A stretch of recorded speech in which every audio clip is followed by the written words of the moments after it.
I've had guys come in and redo my orders and move my figures. I've had people ask me not to play in their games because they think it's going to distract the other players. It's a hard place to be in. In this video, we'll talk to 3 female wargamers and ask them why so few women play wargames, particularly historical wargames. Little Wars TV has been looking at 5 years of survey data from the Great Wargaming Survey, which is being run by WSS Magazine Wargames, Soldiers, and Strategy. And today, we are fortunate enough to be joined by the man who started that survey. Hey, I'm Jasper. I am the editor-in-chief of Wargames, Soldiers, and Strategy magazine. Thank you for having me. Thanks for coming all this way. Well, it was worth having somebody look at the data who really knew what they were doing. Well, that person wasn't me. In a second, you'll meet the person who actually did look at the data. But one of the most interesting storylines to emerge from it is the lack of women in the wargaming hobby. Yeah, there are just not very many women in wargaming, and I don't think we're saying anything shocking to anybody who's watching this. Well, if you are watching this, you might be taking a guess right now at what the percentage you think of women are in this hobby, and what is that number? It's very low. It's in all the surveys combined, I think it's an average of somewhere between 1.5% and 2%. I don't think actually we ever broke 2%. So, in order to maybe drill down into the data a little more, let's bring in the guy from our club who actually crunched all of those numbers. Hi, I'm Miles. I was able to look at the data. I'm a financial services professional, which means I'm completely trustworthy. You can always trust what we say. And far overqualified for this job. Well, maybe. Well, we'll see. Not. But I take a look at the data, and as you said, we are far underrepresented in women. That's both a negative. It's also a big opportunity if we can find a way to turn it around. One of the interesting things when I looked at kind of the details by age bracket, it's true, it's 1.5% on average for the population of the survey. When you look at kind of how women identify themselves by age bracket, the younger age are just as enthusiastic about wargaming as their male counterparts in terms of how they expect to stay in the hobby, especially the ages 20 to 30, 30 to 40, and then there's a drop-off. There is a huge drop-off both in terms of the numbers who respond and their level of enthusiasm. So somehow we're losing them in their 30s and 40s. We're losing them and they're losing interest. Is it possible they were hardly ever there and there's now a hopeful sign there's a new cohort coming in? It could be that these are pioneers in the earlier years. I like to think that. We can't really tell. We don't have a time series data, so we can't tell for certain. But we can say that the women who are in the hobby like it just as much as the men. But I think because they choose to be in a fairly male-dominated area, they have to want to be there. Sure. So the level of casual interaction is probably not that great. They really like the hobby.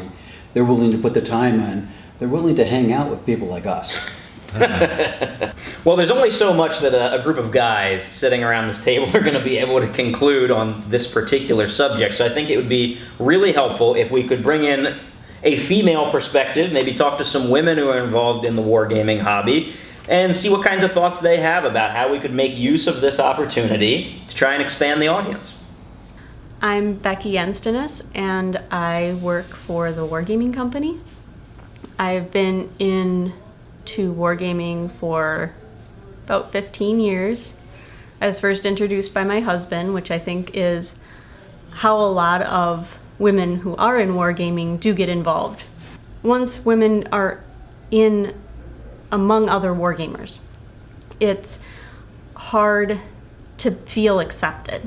I have been told that participating in a war game would change the results of a war game.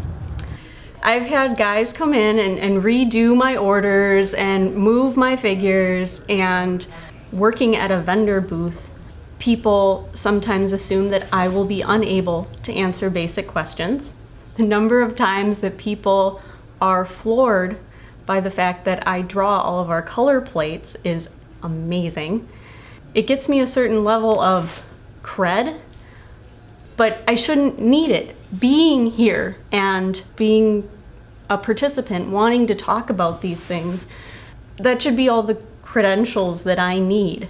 When the surveys come back and say there's less than 2% of women here, if a woman comes and her experience is, they don't believe me, I'm not welcome here, she's not going to stay long. And that makes it very hard to make the jump for women. If you're into fantasy, if you're into D&D, if you're into board games, and you want to do more, you love history, you want to participate in historical war games, it doesn't feel like an open place. My name's Veronica in York, Pennsylvania, and I've been involved in miniature wargaming here for almost 3 years. For me personally, I didn't even know it was a thing. And a graduate school friend introduced me to it. So for me, I didn't even know. And then once I found out, it's my love of geography and history and warfare. I mean, it's just a perfect match. So other reasons, I mean, I don't really know very many women who read military history. I know some women who read history, but not military history. And that may have something to do with it, and perhaps it's cultural, and I'm only speaking, United States, because I know women who read, like about the Chernobyl incident as history, or serial killers in America, but not military history or battles. When we're children growing up in this culture, I mean, boys tend to play with miniature, plastic toy soldiers and act everything out, and you're more likely to be given Battleship, or Stratego, which I got both as a kid. So I think there's some cultural underpinnings to it, much as people have made the case in STEM. When I started in my science-based field, my profession, I'd be the only female in the room for some of the annual conferences. And then over the years, the past 19 years of that, there are more and more women in the room. So I think part of it is in introduction. My name is Amanda Vos, and I am one half of the YouTube channel WH40K Couple. And I have been in the wargaming space for about 3 years now. I started with a game called Kill Team, which I'm sure you've heard of. But as to the points of, there not being that many women in the wargaming community, I think that from my perspective, I've seen that change even in just the 3 years that I've been here.